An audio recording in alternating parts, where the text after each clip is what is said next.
Veolia Haut d'Alpes. Pratique opaque en eau trouble. Le conseiller de prévention sécurité, à la fin de notre rencontre, m'avait promis un rapport, qui n'a jamais été fait. D'ailleurs, le rapport, c'est mon licenciement. Le licenciement, c'est ce qu'on appelle une mesure de représailles, donc dirigée contre un lanceur d'alerte. Donc on parle quand même de 3200 litres de chlorure ferrique déversés dans la Durance en une journée. La première chose, c'est qu'il est très très acide. Donc vous pouvez imaginer qu'une grande quantité dans de l'eau, ça va avoir pour conséquence de détruire toute la faune aquatique. Moi, j'avais aucune notion de ce qu'était un lanceur d'alerte. Donc en fait, c'est suite à cela que j'ai été chercher ce qu'était un lanceur d'alerte. Un podcast enquête de RAM 05, en collaboration avec Mediapart. Deuxième épisode. Alors le 1er novembre est un jour férié. Donc pendant les jours fériés ou les week-ends, samedi, dimanche, personne n'est sur site. Il y a une astreinte qui est chez lui. Et en cas de panne, en cas d'alarme, il doit intervenir. Donc ce qui s'est passé le 1er novembre 2022, moi j'étais en arrêt maladie. Je reviens le 20 novembre et en discutant avec l'équipe, je m'aperçois que le 1er novembre, lors de cette astreinte, il y a eu un grave orage.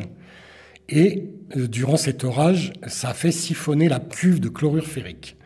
Le chlorure ferrique est un composant très acide, pH 1, donc très toxique pour l'environnement.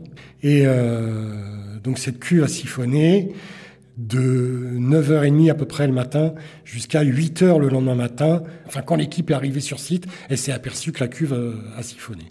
Donc on parle quand même de 3200 litres de chlorure ferrique déversés dans la Durance. C'est l'équivalent de la consommation du mois de novembre 2022, en une journée.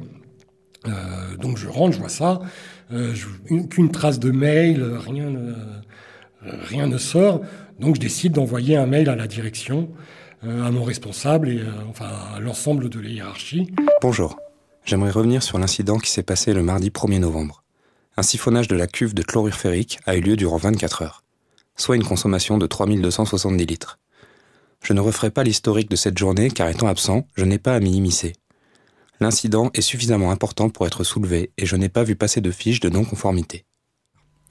Alors le chlorure ferrique, c'est vraiment David Doussande, un produit de base dans les systèmes d'épuration. Chargé de mission pour la Fédération de pêche des Hautes-Alpes. Alors il faut savoir que les stations d'épuration classiques fonctionnent avec des systèmes de bactéries qui viennent consommer de la matière organique. Et ensuite, ces bactéries, il va falloir les enlever de l'eau. Alors pour les enlever ensuite de l'eau et avoir une eau relativement épurée qui est restituée au milieu, on utilise ce chlorure ferrique comme un agglomérant.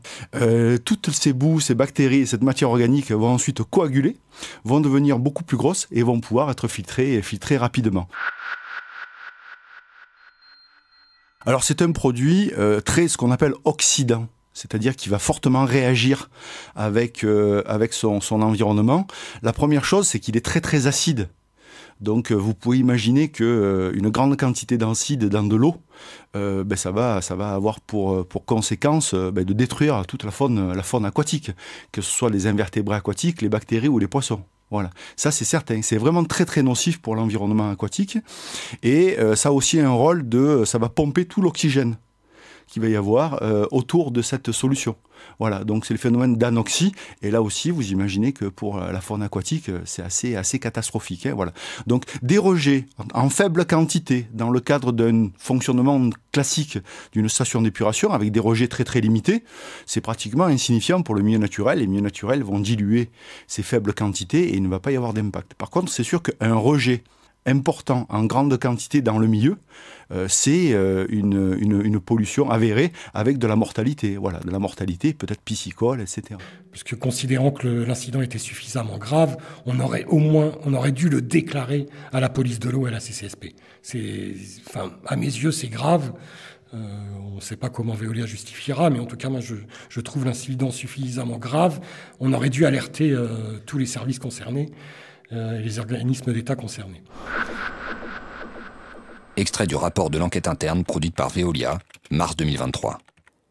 En ce qui concerne la non-déclaration de non-conformité sur un important incident suite à l'orage du 1er novembre 2022 sur la station d'épuration d'Embrun, il n'y a pas eu d'évidence de conséquences sur le rejet au milieu naturel au moment des faits, malgré les vérifications qui ont été mises en place.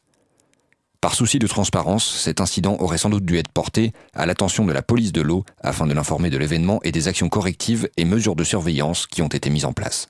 Et ce qu'il faut comprendre, c'est qu'il n'était pas là le 1er novembre, donc il l'a signalé quelque temps après en retour de son arrêt de maladie. Il l'a signalé à sa hiérarchie, il n'y a eu aucune réaction. Membre du conseil d'administration de l'Association de défense des usagers de l'eau potable et de l'assainissement dans l'Embrunais. C'est-à-dire aucune réaction au niveau de l'entreprise, mais aucune réaction. Ils n'ont pas prévenu l'agence de l'eau, ils n'ont pas prévenu la police de l'eau, ils n'ont pas prévenu la CCSP. Donc là, on est devant un fait qui est très révélateur du non-respect du contrat en fait, de Veolia, du non-respect des usagers, du non-respect de l'environnement. Ça va très loin, je veux dire. Dans sa réponse à RAM 05 et Mediapart, Veolia assure que le chlorure ferrique siphonné a été confiné dans la station d'épuration, puis neutralisé à la chaux. Mais Hervé est formel. S'il n'y a pas eu d'intervention humaine, le produit n'a pas pu être contenu puisque les rejets de la station se font en continu. Une analyse partagée par un second ancien salarié de Veolia avec une longue expérience dans le secteur de l'assainissement que RAM 05 et Mediapart ont contacté. Le bassin dans lequel le chlorure ferrique est injecté se situe en tête de station. Quand la station est saturée et qu'il n'y a pas d'intervention humaine, toute l'eau passe par là. Il ne faut pas se leurrer. Tout ce qui est passé pendant ces 23 heures, c'est parti dans la Durance.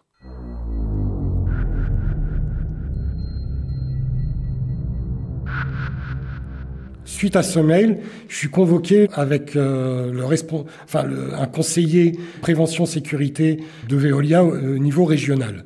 Donc je suis convoqué pour un entretien sur nos conditions de travail. Et lors de cet entretien, je décide de lui lire un courrier que j'avais prévu à la direction régionale où je récapitule un peu tous les dysfonctionnements que j'ai pu constater au cours de mes 2 ans et demi chez Veolia. Je pensais que si je dénonçais ça au niveau régional, ça allait faire bouger les choses. Je pensais naïvement que ça ferait bouger les choses. Et donc, suite à cet entretien, aucune nouvelle. Je suis en congé maladie à partir du 17 janvier, je crois. Et le 30 janvier, je reçois un courrier m'alertant que je suis convoqué à un entretien préalable avant sanction disciplinaire.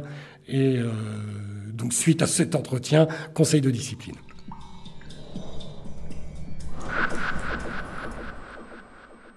Je reçois ce mail. Première chose que je fais, c'est aller voir mon compte professionnel parce que je me dis, anguille sous roche, ils ont un dossier contre moi. Les seules manières dont je vais pouvoir prouver, parce que c'est complètement inattendu ce licenciement. J'étais persuadé naïvement, sincèrement, qu'en alertant les autorités régionales, ça allait faire bouger les choses au niveau local.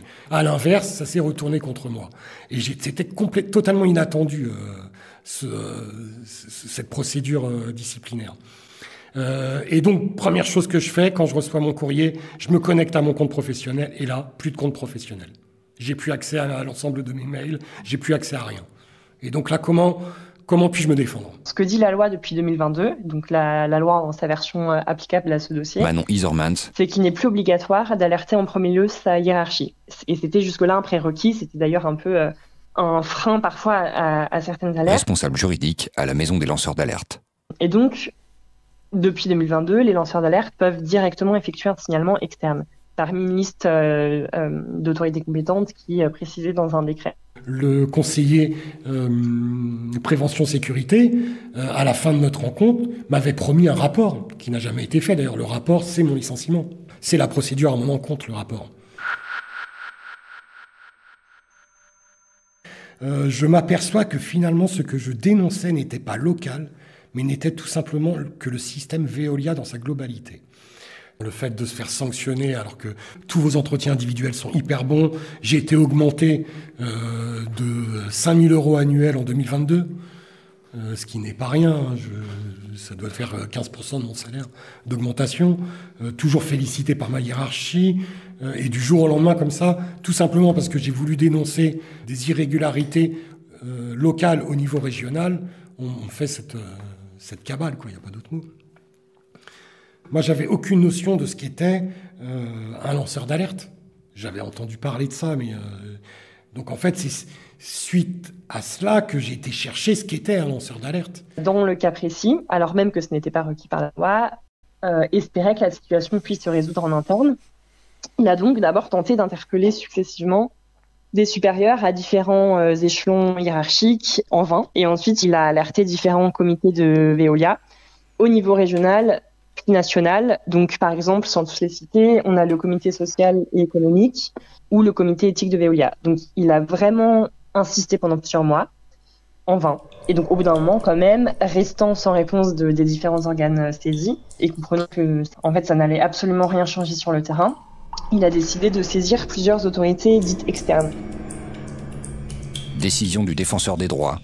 En l'état des éléments communiqués au défenseur des droits, Hervé peut se voir reconnaître la qualité de lanceur d'alerte conformément aux articles 6 et 8 de la loi du 9 décembre 2016 et bénéficier en conséquence de la protection contre les mesures de représailles prises en réaction à son alerte.